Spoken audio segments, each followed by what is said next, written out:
السلام علیکم ورحمۃ اللہ۔ میں ہوں ڈاکٹر اسامہ انور اور آپ دیکھ رہے ہیں ہمارا پروگرام حل یہ ہے۔ یہ ہماری آج کے اس سلسلے کی پہلی ویڈیو ہے۔ آج سب سے پہلے ہم بات کریں گے، انسان اس دنیا میں آیا ہے تھوڑا سا مخصوص وقت گزارنے کے لیے، مخصوص ٹائم گزار کے اس دنیا کو خیر آباد کہے گا اور چلا جائے گا۔ اس تھوڑے سے وقت کے اندر بعض لوگ بڑی بہترین زندگی گزارتے ہیں، کچھ لوگ بڑی بدترین زندگی گزارتے ہیں، کچھ لوگوں کی زندگی خوشیوں اور آسانیوں سے، آسائشوں سے، فراوانیوں سے پر ہوتی ہے، کچھ لوگ مصیبتوں، پریشانیوں سے بھرپور انتہائی گھٹن اور مشکل زندگی گزارتے ہیں۔ تو ہم یہ دیکھیں گے کہ ایسا کیوں ہوتا ہے۔ چونکہ اسلام امن کا، عافیت کا اور سلامتی کا دین ہے، تو اس کے ماننے والوں کو بھی یہی چاہیے امن سے، عافیت سے اور سلامتی سے رہیں۔ جبکہ دیکھا یہ جا رہا ہے کہ مسلمان دن بدن پریشان، بد سے بدترین حالات، مشکل ترین معاملات میں پھنستے جا رہے ہیں، چاہے وہ معاملات عالمی ہوں، چاہے وہ گلی محلے کی سطح کے ہوں، علاقائی ہوں یا گھریلو ہوں یا ذاتی معاملات ہوں۔ ڈسٹربنس، پریشانیاں ہیں کہ بڑھتی ہی چلی جا رہی ہیں۔ تو سب سے پہلے ہمیں پریشانیوں کو سمجھنے کے لیے انسان کو سمجھنا پڑے گا۔ اللہ تعالیٰ نے انسان کو دو چیزوں سے مرکب فرمایا، دو چیزوں سے ملا کے بنایا۔ ویسے تو بہت ساری چیزیں ہیں، میں بنیادی دو چیزوں کی بات کروں گا۔ ایک انسان کا جسم، انسان کا بدن، اور دوسری انسان کی روح۔ جسم کو چھوا جا سکتا ہے، محسوس کیا جا سکتا ہے، دیکھا جا سکتا ہے، جسم کو اٹھا کے ایک جگہ سے دوسری جگہ پہ رکھا جا سکتا ہے۔ جسم ہے مادی چیز، دوسری چیز ہے روح۔ روح کو دیکھا نہیں جا سکتا، روح انویزیبل ہے۔ جب روح کے بارے میں لوگوں نے نبی کریم صلی اللہ علیہ وسلم سے سوال کیا تو اللہ تعالیٰ نے وحی نازل فرمائی کہ یہ لوگ آپ کے بارے سے روح کے بارے میں سوال کرتے ہیں، تو آپ فرما دیجئے کہ روح تو صرف اللہ تعالیٰ کا امر ہے، اللہ کا حکم ہے۔ وَيَسْأَلُونَكَ عَنِ الرُّوحِ قُلِ الرُّوحُ مِنْ أَمْرِ رَبِّي۔ اے نبی کریم صلی اللہ علیہ وسلم فرما دیجئے کہ روح تو میرے رب کا امر ہے۔ اب امر کس کہتے ہیں؟ کہ خلق اور امر یہ دونوں صرف اللہ ہی کے لیے ہیں۔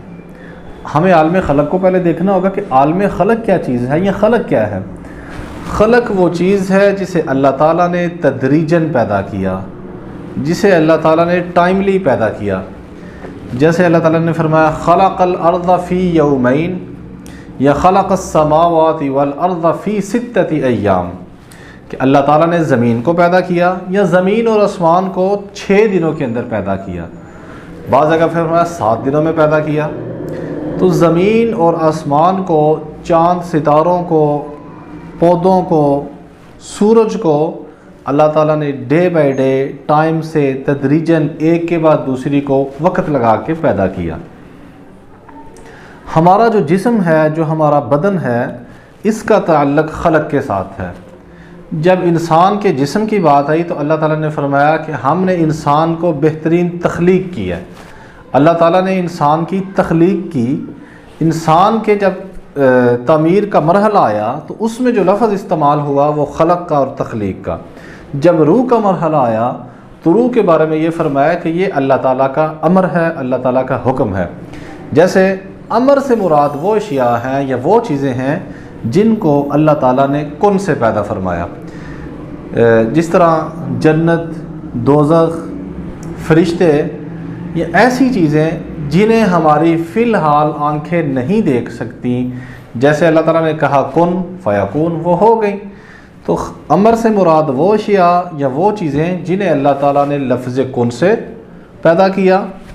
خلق سے مراد وہ چیزیں یا وہ اشیاء جنہیں اللہ تعالیٰ نے تدریجاً پیدا کیا۔ تو جو بدن ہے اس کا تعلق چونکہ عالم خلق کے ساتھ ہے، تو اس کی تمام ضروریات، اس کی بنیادی جتنی بھی ضروریات ہیں، اس کی ضرورتیں ہیں، یہ اللہ تعالیٰ نے خلق سے ہی وابستہ کی ہیں۔ جیسے انسان کا کھانا پینا، انسان کا لباس، انسان کی رہائش، انسان کا رہن سہن، انسان کی تمام ضروریات زندگی کو جو جسم کے ساتھ وابستہ ہے اللہ تعالیٰ نے خلق کے ساتھ مربوط فرما دیا۔ جو چیز روح ہے، روح کی افزائش کے لیے، روح کی ترقی کے لیے، روح کے سکون کے لیے جتنی بھی چیزیں ہیں انہیں اللہ تعالیٰ نے عالم امر سے وابستہ کیا ہے۔ جیسے اگر ہمیں کھانے کی ضرورت پڑے گی، ہمیں بھوک لگے گی، ہمیں پیاس لگے گی، ہم کچھ بھی کھائیں گے، کچھ بھی پئیں گے تو ہم اسے عالم خلق سے حاصل کر رہے ہوں گے۔ اگر روح ڈسٹرب ہوگی، روح پریشان ہوگی، بے اطمینانی ہوگی، بے سکونی ہوگی، بے چینی ہوگی، پریشانی ہوگی، تو اس کو تسلی دینے کے لیے، روح کے اطمینان کے لیے ہمیں عالم امر کی طرف متوجہ ہونا پڑے گا۔ عالم امر سے مراد یہ ہے کہ اللہ تعالیٰ نے وحی کے ذریعے کیا نازل کیا، اللہ تعالیٰ کے نبی نے کیا فرمایا، اللہ تعالیٰ نے جنت بنائی، دوزخ بنائی، ان کے تذکرے، جنت کی طلب اور جہنم کا خوف ہم کو روح کی تسکین دے گا۔ یاد رکھیں، بندہ جس سے جتنا ڈرتا ہے، جس سے جتنا خوف زدہ ہوتا ہے، اس سے اتنا دور ہو جاتا ہے۔ ایک واحد اللہ تعالیٰ کی ذات ہے کہ جس سے بندہ، انسان جتنا ڈرے گا، جتنا خوف زدہ ہوگا، جتنا اللہ تعالیٰ کا خوف کھائے گا، اتنا ہی وہ اللہ تعالیٰ کے قریب ہوتا چلا جائے گا۔ پہلے تو یہ سمجھ لیں کہ پریشانی ہمارے جسم کے ساتھ وابستہ ہے، ہماری روح کے ساتھ وابستہ ہے، پریشانی ہمارے ذہن کے ساتھ وابستہ ہے۔ ذہن کو یا ہمارے دماغ کو یا ہماری سوچوں کو بھی روح سے وابستہ ہی کیا جاتا ہے۔ یہ بھی روح کے مرہون منت ہی ہیں، چونکہ جسم یہ ایک مکان کی مانند ہے، روح مکی کی مانند ہے۔ روح کے بغیر جسم بیکار ہے، جسم کا کوئی فائدہ نہیں ہوتا۔ تو سمجھنا یہ چاہیے کہ انسان کو جو پریشانیاں آئیں گی، کچھ پریشانیاں اس کے جسم کے حوالے سے ہوں گی، کچھ پریشانیاں اس کی روح کے حوالے سے اور ذہن کے حوالے سے ہوں گی۔ تو اس لیے ہم دونوں ان پریشانیوں کا حل ہمیں دونوں چیزوں میں تلاش کرنا ہوگا۔ روحانی اور ذہنی پریشانیوں کا حل ہمیں اللہ تعالیٰ کے قرآن میں، نبی کریم صلی اللہ علیہ وسلم کے فرامین میں تلاش کرنا ہوگا، اور جسمانی بیماریوں کا، جسمانی پریشانیوں کا، جسمانی معاملات کا یا بدن کے ساتھ معاشرتی معاملات کا حل ہمیں عالم خلق سے دیکھنا ہوگا۔ تو جب ہم ان دونوں چیزوں کو لے کے چلیں گے تو پھر انشاءاللہ ہم مسائل کے حل تک اچھے انداز سے پہنچ جائیں گے، اور وہ مسائل بھی ہمارے حل ہونا شروع ہو جائیں گے۔ اچھا، حل کیا ہوتا ہے؟ بنیادی طور پہ اس میں ایک اور بات آگے آپ کو بتاتا چلوں۔ یاد رکھیں، اللہ تعالیٰ کی مدد کے مختلف انداز ہیں، جس میں ایک سب سے کامن انداز، ایک بڑا بہترین ذریعہ اللہ تعالیٰ کی مدد کا، وہ ہے قوت خیال کا پیدا ہونا۔ اللہ تعالیٰ کسی خیال کے ذریعے ہماری مدد فرماتے ہیں کہ ہمارے دماغ میں کسی مسئلے سے نمٹنے کا کوئی بہترین حل ڈال دیتے ہیں، ایک ایسا خیال ڈال دیتے ہیں جس کی وجہ سے انسان کے سامنے تمام راستے بند ہوتے ہیں۔ اچانک کوئی خیال ایسا آتا ہے، اسے یہ محسوس ہوتا ہے کہ میرے سامنے سے تمام رکاوٹیں دور ہو گئی ہیں، بند راستے کھل گئے ہیں۔ یہ اللہ تعالیٰ کی مدد ہوتی ہے کہ اللہ تعالیٰ اسے رستہ دکھا دیتے ہیں، معاملہ سلجھ جاتا ہے۔ تو سمجھنا چاہیے کہ جو بھی پرابلم ہوگی زندگی میں، چاہے وہ مسئلہ ہمارا روحانی ہو، جسمانی ہو، ذہنی یا نفسیاتی الجھن کا کوئی مسئلہ ہو، ہمارے معاشرے کی کوئی پرابلم ہو، وہ ہمارے ان دونوں چیزوں سے ہی اٹیچ ہوگی، اور اس کا حل ہمیں ان دونوں سے مربوط کر کے، ان دونوں کو ملا کر ڈھونڈنا پڑے گا، ان دونوں میں سے ہی دیکھنا ہوگا، تو انشاءاللہ ہم اپنے مسئلے تک پہنچ جائیں گے۔ یہ تو تھی تھوڑی سی تمہید۔ اب آگے چلتے ہیں کرائٹیریا کی طرف۔ تو یاد رکھیں کہ دنیا کے اندر صرف دو قسم کے لوگ پائے جاتے ہیں۔ ایک وہ لوگ ہیں جنہیں اہل ایمان کہا جاتا ہے، یا جنہیں مسلم کہا جاتا ہے، یا جنہیں مسلمان کہا جاتا ہے۔ وہ لوگ جو اللہ تعالیٰ کو مانتے ہیں، جو اللہ تعالیٰ کی بھی مانتے ہیں۔ دوسرے وہ لوگ ہیں جو اللہ کو بھی نہیں مانتے، اللہ تعالیٰ کی بھی نہیں مانتے، جنہیں اہل کفر کہا جاتا ہے۔ نبی کریم صلی اللہ علیہ وسلم نے فرمایا، الکفر ملۃ واحدہ، جتنا بھی کفر ہے، تمام کافر سارے ایک ملت ہیں۔ آپس میں ان کے عقیدے جدا ہوں گے، مذہب جدا ہوں گے، رسم و رواج بھی الگ ہوں گی، رنگ و نسل جدا ہوگا، ان کے ملک بھی الگ ہوں گے، سرحدیں بھی الگ ہوں گی، لیکن جیسے ہی مسلمانوں کے مقابلہ آئیں گے، جیسے ہی ان کا مقابلہ مسلمانوں سے ہوگا، مومنین سے ہوگا، تو یہ سارے کے سارے لوگ ایک پچ پہ اکٹھے ہو جائیں گے، ایک جگہ پہ ایکٹیو ہو جائیں گے۔ پتہ یہ چلتا ہے کہ دنیا کے اندر صرف دو قوتیں ہیں بنیادی طور پہ، ایک رحمانی قوت اور ایک شیطانی قوت۔ رحمانی قوت اہل ایمان کے ساتھ اور شیطانی قوت اہل کفر کے ساتھ۔ تو اہل ایمان کا اور اہل کفر کا زندگی گزارنے کا کرائیٹیریا، زندگی گزارنے کا طریقہ بالکل جدا جدا ہے، یہ ایک جیسا نہیں ہو سکتا، اس میں ممکنات ہی نہیں ہے کہ ایک جیسا ہو۔ اہل کفر کی نظر صرف اس دنیا پہ اور لمحے موجود پہ ہوتی ہے، اہل ایمان کی نظر اس دنیا پہ اور لمحے موجود کے ساتھ ساتھ آخرت پر بھی ہوتی ہے۔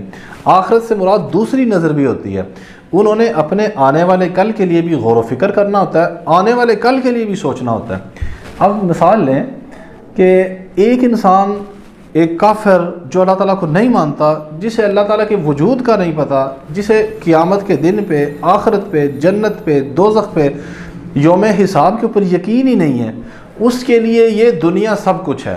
اس نے جینا ہے، اچھے طریقے سے جینا ہے، بہترین انداز میں انجوائمنٹ کرتے ہوئے، لطف اندوز ہوتے ہوئے، اپنی ساری لذتوں کو، آسائشوں کو، آرائشوں کو بروئے کار لاتے ہوئے، اپنی ساری قوتوں کے ساتھ اسی دنیا کے اندر اس نے موج مستی کرنی ہے۔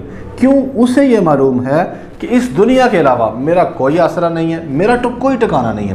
لیکن ایک وہ بندہ جو اللہ تعالیٰ پہ یقین رکھتا ہے، آخرت کے دن پہ، قیامت کے دن پہ، یوم حساب پہ، جنت پہ اور جہنم پہ یقین رکھتا ہے، اسے ہر کام کرنے سے پہلے یہ سوچنا ہوگا کہ یہ کام کہیں میری پکڑ کا، میرے محاسبے کا باعث نہ بن جائے، یہ کام کہ جی مجھے پل صراط سے ڈگمگانے کا، گرانے کا سبب نہ بن جائے۔ یاد رکھیں نبی کریم صلی اللہ علیہ وسلم نے فرمایا الدنیا سجن المؤمن و جنت الکافر۔ دنیا جو ہے اس کی مثال یا یہ مومن کے لیے ایسے ہی ہے جیسے ایک قید خانہ ہوتا ہے، جیسے جیل ہوتی ہے۔ جیل کے اپنے ایک رول ہیں، اپنے قواعد، قوانین، ضابطے جیل کے الگ سے ہوتے ہیں۔ قید میں رہتے ہوئے، جیل میں رہتے ہوئے جو قیدی ان ضابطوں کو، ان قوانین کو اچھے طریقے سے، خوش دلی سے فالو کرتا ہے، ان کو پورا کرتا ہے، وہ جیل کے اندر رہتے ہوئے بھی بڑے آرام سے آسائشوں بھری زندگی گزار سکتا ہے۔ لیکن جو بندہ جیل میں رہتے ہوئے جیل کے قواعد و ضوابط کو، اصول و قوانین کو پورا نہیں کرتا، اسے جیل میں کڑی سے کڑی سزا دی جاتی ہے، اسے جیل میں بھی ٹینشنوں کا، پریشانیوں کا مزید اضافہ ہو جاتا ہے۔ ہوتا تو وہ آلریڈی جیل میں ہے۔ جیل سے مراد یہ ہے کہ وہ ایک خاص حدود کے اندر، قیود کے اندر قید ہوتا ہے، وہ ایک خاص چار دیواری سے باہر نہیں نکل سکتا، وہ اپنی مرضی سے کچھ کر نہیں سکتا، اس نے جو کچھ کرنا ہے جیل کے عملے کے مطابق کرنا ہے، جیسا اسے جیل انتظامیہ آرڈر کرے گی اس نے ویسا ہی کرنا ہوگا، ادروائز وہ کچھ نہیں کر سکتا۔ تو مسلمان نے تو ایسے ہی رہنا ہے بھائی، اس کے لیے یہ دنیا جنت بن ہی نہیں سکتی۔ البتہ اگر جیل کے قوانین پہ کوئی بھی قیدی عمل کرے گا، مکمل عمل کرے گا، تو اس کے لیے جیل میں بھی راحت، آرام اور سکون کا سامان میسر آ جاتا ہے، اسے انتظامیہ کی طرف سے تنگ نہیں کیا جاتا، وہ انتظامیہ کا منظور نظر ہو جاتا ہے، باقی قیدی بھی اس سے تھوڑا سا دب کے مروب ہو کے رہنا شروع ہو جاتے ہیں۔ یہ تو میں نے اپنی طرف سے تھوڑی سی مثال آپ کو سمجھانے کی کوشش کی۔ تو دوسرا جو حدیث کا پارٹ ہے، جو دوسرا ٹکڑا ہے کہ یہ دنیا کافر کے لیے جنت کی مانند ہے، اس کے لیے یہی صرف 50-60 سال کی زندگی ہے، اس نے اس زندگی میں ہی جو کچھ کرنا ہے، اس کے علاوہ اس کے پاس کوئی حل نہیں ہے، کوئی اس کے پاس آپشن نہیں ہے، کوئی اس کے پاس سہارا نہیں ہے۔ اگر اس کے پاس ظلم ہو جائے اس کے اوپر، تو اس کے پاس اس سے نبڑنے کے لیے سوائے اس کے کوئی چارہ نہیں ہوگا کہ وہ فوری طور پہ انتقام لے یا اسے گھٹ گھٹ کے اپنے اندر سہ لے۔ البتہ مومن کا، مسلمان کا معاملہ تھوڑا سا الگ ہو جاتا ہے، تھوڑا سا چینج ہو جاتا ہے۔